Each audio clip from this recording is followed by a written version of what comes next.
Please অবশ্যই আমি respect করি, কিন্তু আমার কথা হচ্ছে বাইকটা শুধু আমি পার্কিং এর জন্য নিচ্ছি। আমি কিন্তু এখানে ছোট এটা পার্কিং স্পট না ভাই, এটা ক্যাম্পাস ঢাকা ইউনিভার্সিটি। আমি আপনাকে বলি এটা পার্কিং না না, আমি অবশ্যই আপনাদের সম্মান করি, আমার কথাটা বুঝেন। অবশ্যই আপনাদের সম্মান করি, সম্মান করে এখানে খেলা দেখতে আসছি। আমরা একটা দিন আসতেই পারি, আমার কথাটা বোঝার চেষ্টা করেন। আমাদের বাসায় টিভি আছে, আমরা কিন্তু ওইখানে দেখি নাই। আর এখানে সবার সাথে আমরা খেলা দেখবো।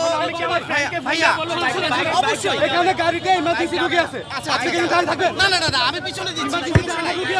আমি পিছনে দিচ্ছি, আমি পিছনে দিচ্ছি। আমার কথা হচ্ছে অবশ্যই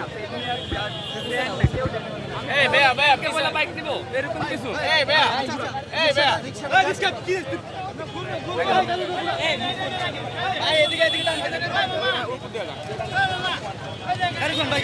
খুবই বাজে ফাকিং বিহেভিয়ার।